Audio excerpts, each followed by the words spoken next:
Good morning students. आज अपने पढ़ेंगे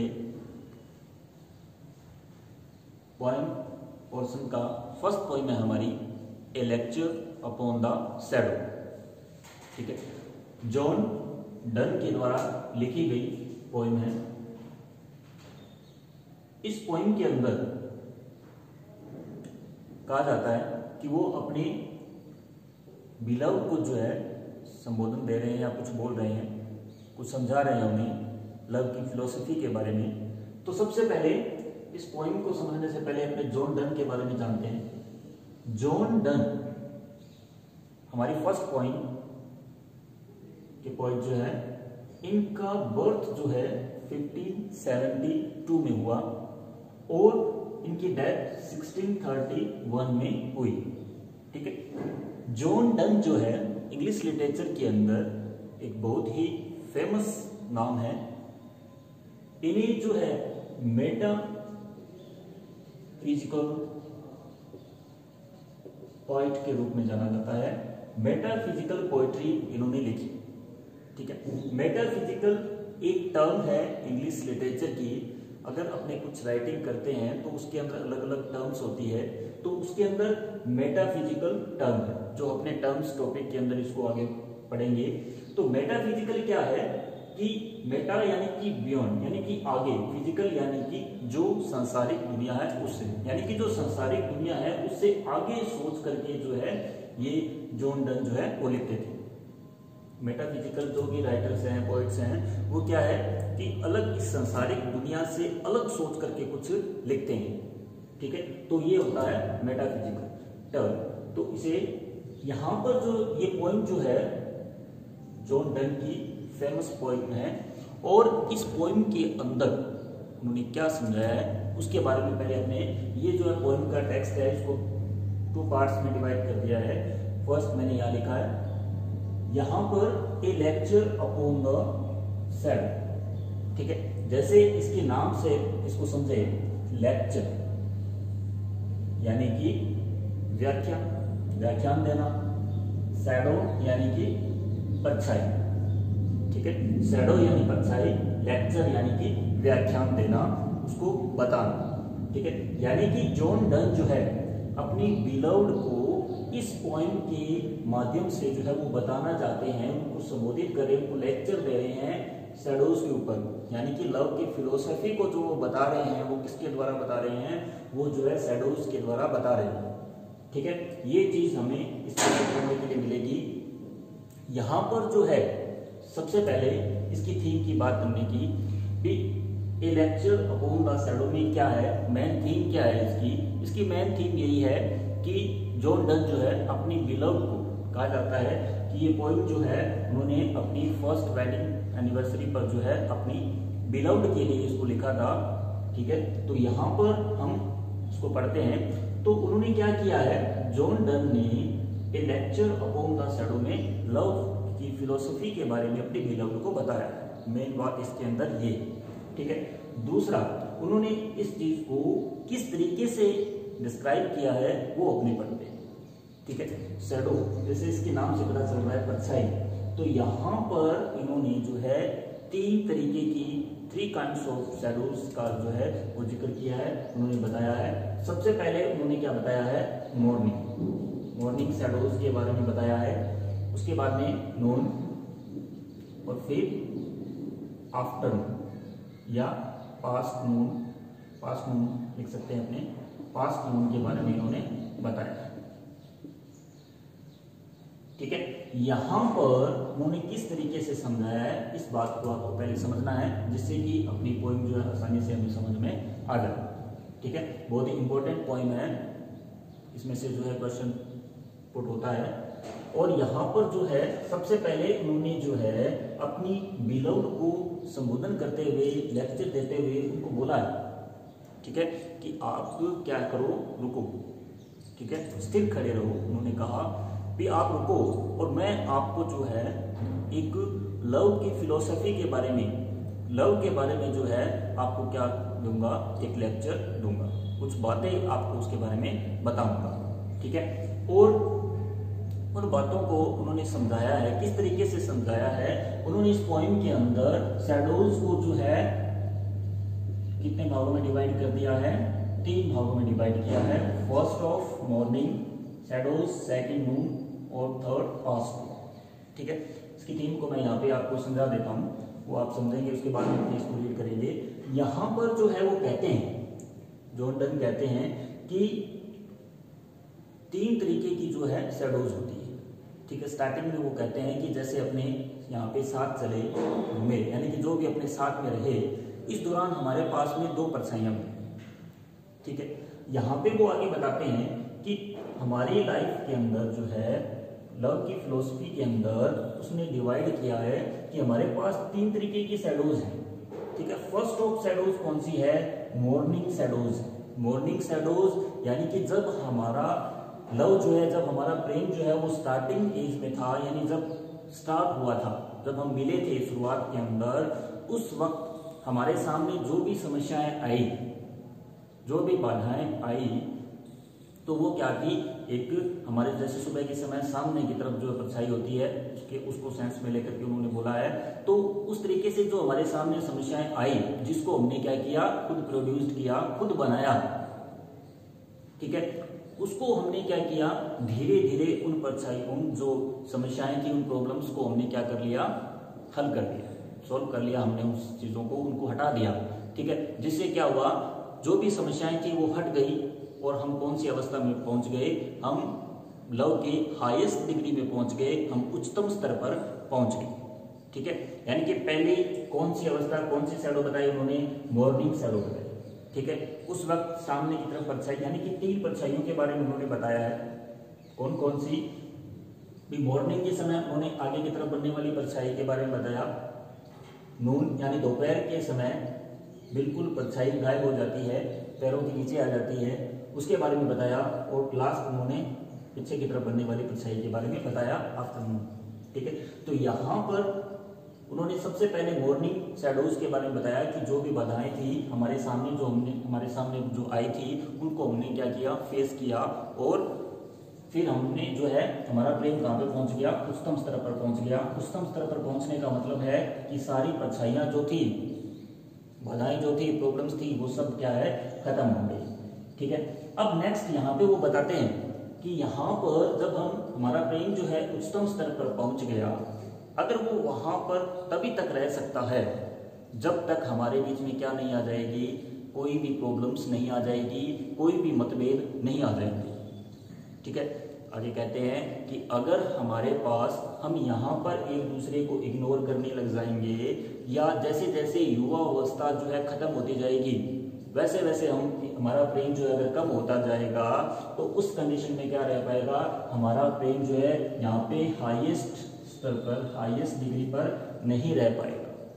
ठीक है, यहाँ पे हाईएस्ट स्तर पर नहीं रह पाएगा, तो धीरे धीरे क्या हो जाएगी? फिर से परछाइयां बनने लगेगी, और इस बार की जो परछाई होगी वो कहाँ बनेगी? वो पीछे की तरफ बनेगी, जो हमें दिखाई नहीं देगी और उसे हम हटा नहीं पाएंगे। ठीक है, उसे हम हटा नहीं पाएंगे। यानी कि मॉर्निंग के समय जो भी बाधाएं थी हमारे सामने थी, हमने उनको क्या किया? हटा दिया, उनसे हम लड़े और उसको हमने सॉल्व कर दिया। लेकिन जब हमारा प्रेम जो है उच्चतम स्तर पर नहीं रह पाएगा, तब क्या हो जाएगा? तब जो है यहाँ पे जो है प्रेम नहीं रह पाएगा और परछाइयां फिर से बनेगी, यानी हमारे बीच में मतभेद फिर से पैदा होने लगेंगे। ठीक है, और इसके बाद एक समय ऐसा आएगा कि हमारा प्रेम क्या हो जाएगा? खत्म हो जाएगा। ठीक है, क्या हो जाएगा? खत्म हो जाएगा। इस तरीके से जो है जॉन डन ने अपनी बिलव्ड को 3 शैडोज के द्वारा जो है इस पोएम के अंदर संबोधन किया है, उन्होंने उनको लेक्चर दिया है। ठीक है, तो ये इस पोएम की मेन थीम है, आपने इसको पढ़ा। अब अपने इसके टेक्स्ट को पढ़ेंगे, जिससे कि ये आपको अच्छी तरीके से समझ में आ जाए। ठीक है, अब आप ध्यान से देखेंगे, इधर ये फर्स्ट पार्ट है इसका, इसको 2 भागों में मैंने डिवाइड कर दिया है। फर्स्ट ऑफ ये है, तो यहाँ पर सबसे पहले फर्स्ट लाइन है पोएम की, वो क्या है? स्टैंड स्टिल, खड़े रहो, स्थिर खड़े रहो। जॉन डन किसको बता रहे हैं? अपनी बिलव्ड को बता रहे हैं। स्टैंड स्टिल, स्थिर खड़े रहो, स्थिर खड़े रहो। And I will read to the, और मैं क्या करूंगा, तुम्हारे लिए कुछ पढ़ूंगा, तुम्हारे लिए कुछ पढ़ूंगा। ठीक है, एक लेक्चर, क्या पढ़ूंगा, एक लेक्चर, किसके ऊपर, लव के ऊपर, और इन लव फिलॉसफी, और किसके बारे में बताऊंगा आपको, लव की फिलॉसफी के बारे में बताऊंगा, लव के नॉलेज के बारे में बताऊंगा, लव के ज्ञान के बारे में तुम्हें जो है मैं कुछ बताऊंगा। ठीक है, stand still and I will read to the a lecture love in love's philosophy. ठीक है, ये लाइन स्टार्टिंग लाइन्स है पोएम की, आपको याद रखना है। ठीक है, नेक्स्ट क्या कहता है वो, These 3 hours, यानी कि ये जो 3 hours हैं, जो ये 3 घंटे हैं, that we have spent, जो हमने साथ में बिताया है, यानी कि 3 hours का मतलब यहाँ पे जो उन्होंने अपने जीवन को एक दूसरे के साथ में बिताया है, जितना समय एक दूसरे के साथ में बिताया है, उसके लिए उन्होंने कहा है कि ये जो 3 घंटे हमने साथ में बिताए हैं ना, वॉकिंग हेयर, यहाँ पे चलते हुए, यानी जीवन में चलते हुए, two shadows went along with us, 2 परछाइयां जो है ना वो क्या हुई है, वेंट अलोंग विद अस, वो हमारे साथ साथ चली है। 2 परछाइयां जो हैं वो क्या हुई है, टू शैडोज हमारे साथ साथ चली हैं, विच वी आवरसेल्फ प्रोड्यूस्ड, जिसको क्या किया है, हमने खुद प्रोड्यूस्ड किया है, खुद क्या किया है, उसको प्रोड्यूस्ड किया है, बनाया है, क्या किया है, खुद बनाया है। यानी कि जो ये परछाइयां हैं वो किसके द्वारा बनाई गई है, हमारे खुद के द्वारा बनाई गई है। ठीक है, यहां तक हमने इसको पढ़ा। Next, but now the sun is just above our head, लेकिन अब जो है वो क्या है, सन कहां पे है, जस्ट अवर हेड, बिल्कुल हमारे सिर के ऊपर है। यानी कि सिर के ऊपर कब आता है, दोपहर के समय, यानी कि अब जो है वो क्या है, सूरज एकदम हमारे सिर के ऊपर है, यानी कि दोपहर का समय है। यानी कि पॉइंट कहना चाहता है कि अब हमने क्या किया है, बिल्कुल जो है हमारे सामने जो भी शैडोज थी, जो भी प्रॉब्लम्स थी, उनको हमने फेस किया, उनको सॉल्व किया। ठीक है, और अब हमारे बीच में जो भी मतभेद थे उनको हमने भुला दिया, और हमने जो है अपने प्रेम की उच्चतम स्तर को प्राप्त कर लिया। सन हमारे हेड पे है, मतलब कि जितनी भी परछाइयां थी, जितनी भी प्रॉब्लम्स थी, उनको हमने सॉल्व कर दिया, उनको हटा दिया है, और अब जो है हम उच्चतम स्तर पर पहुंच गए हैं। आगे कहता है, वी डू दोज शैडोज थे, यानी कि अब हमने क्या कर दिया है, उन शैडोज को कुचल दिया है। थ्रेड यानी कि कुचल देना, यानी कि पैरों के नीचे उसको कुचल देना। कुचल देने का मतलब है कि परछाई खत्म हो गई, एकदम बिल्कुल पैरों के पास में जो है परछाई दिखाई दे रही है, मतलब कि हमने उनको क्या कर दिया है, ऐसा लग रहा है कि जैसे हम परछाई के ऊपर खड़े हैं, यानी कि हमने उनको कुचल दिया है। यानी कि जो प्रॉब्लम्स के रूप में जो शैडोज थी उनको हमने क्या कर दिया है, खत्म कर दिया है। ठीक है, यानी उच्चतम स्तर को प्राप्त कर लिया है, यानी हमने उसको क्या कर दिया है, खत्म कर दिया है। And to brave clearness all things are reduced. ठीक है, अब वो कहते हैं एंड टू ब्रेव क्लियरनेस, और बहादुरी से, स्पष्टता से, all these things are reduced, वो सारी चीजें क्या हो गई हैं, कम हो गई हैं। वो सारी चीजें क्या हो गई हैं, कम हो गई हैं। कम हो गई है का मतलब क्या है, जितनी भी हमारे सामने समस्याएं थी वो सब क्या हो गई है, कम हो गई हैं, खत्म हो गई हैं लगभग। ठीक है, सो whilst our infant loves did grow। ठीक है, आगे जो है पॉइंट कहते हैं, इसलिए whilst our infant loves did grow, हमारा जो इन्फेंट लव था, इन्फेंट लव का मतलब होता है प्रारंभिक प्रेम, यानी कि प्रेम स्टार्ट होने की जो अवस्था थी, जब हम मिले स्टार्टिंग में, जब हमारा प्रेम स्टार्ट हुआ, our infant loves did grow, वेलेस्ट यानी कि ड्यूरिंग, ड्यूरिंग यानी दौरान, यानी कि हमारे प्रारंभिक प्रेम के बढ़ने, ग्रो यानी कि बढ़ने के दौरान जो है, डिस्गाइजेस डिड, डिस्गाइजेस किया, परिवर्तन किया। क्या किया, परिवर्तन किया। परिवर्तन कैसे किया, रूट कैसे चेंज किया भी, जो भी प्रॉब्लम्स थी उनको हमने भुला दिया, ठीक है, उनको हमने क्या कर दिया, भुला दिया। प्रारंभिक अवस्था के अंदर जो हमारा ब्रेन जब बढ़ा उसके दौरान हमने क्या किया, डिस्गाइजेस किया, परिवर्तन किया, ठीक है। And shadows flow from us, और जो शैडोज थी, जो प्रॉब्लम्स के रूप में परछाइयां थी, वो क्या हो गई, फ्लो फ्रॉम अस, वो हमारे से दूर चली गई, ठीक है, यानी कि वो खत्म हो गई। एंड आवर केयर्स, और हमारी सावधानी से जो है, और हम क्या हुआ, but now this not so, अब वो जो है ऐसी नहीं है, लेकिन वो अब ऐसी नहीं है।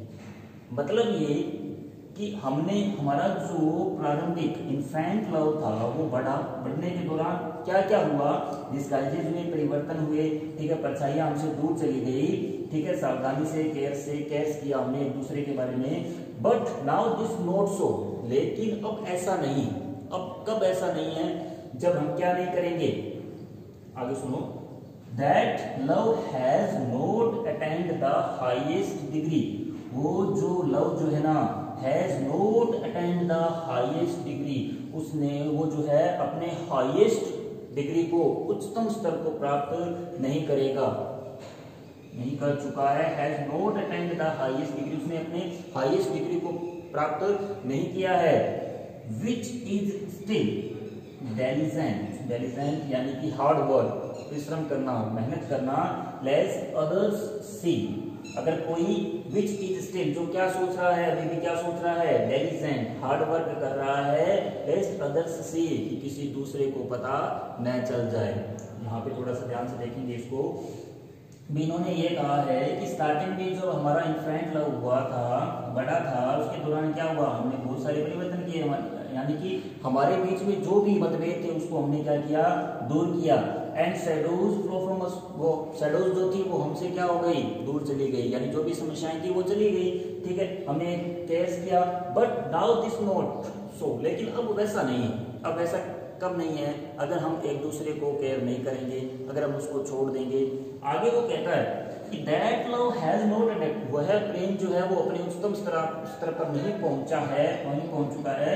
विच इज स्टिल डेलिजेंट, जो अभी भी क्या कर रहा है, परिश्रम कर रहा है, मेहनत कर रहा है। किसके लिए मेहनत कर रहा है, लेस अदर से, कि किसी दूसरे को पता न चल जाए। अगर कोई व्यक्ति अभी भी ऐसी मेहनत कर रहा है, ऐसा प्रयास कर रहा है कि हमारे बारे में किसी को पता ना चल जाए, ठीक है, तो उसने अपने हाईएस्ट डिग्री को प्राप्त नहीं किया। यानी कि वो कहना चाहते हैं कि इस स्तर पर सिर्फ एक दूसरे के बारे में उनको सोचना चाहिए, जो भी समस्याएं उनको मिल करके सोल्व करना चाहिए।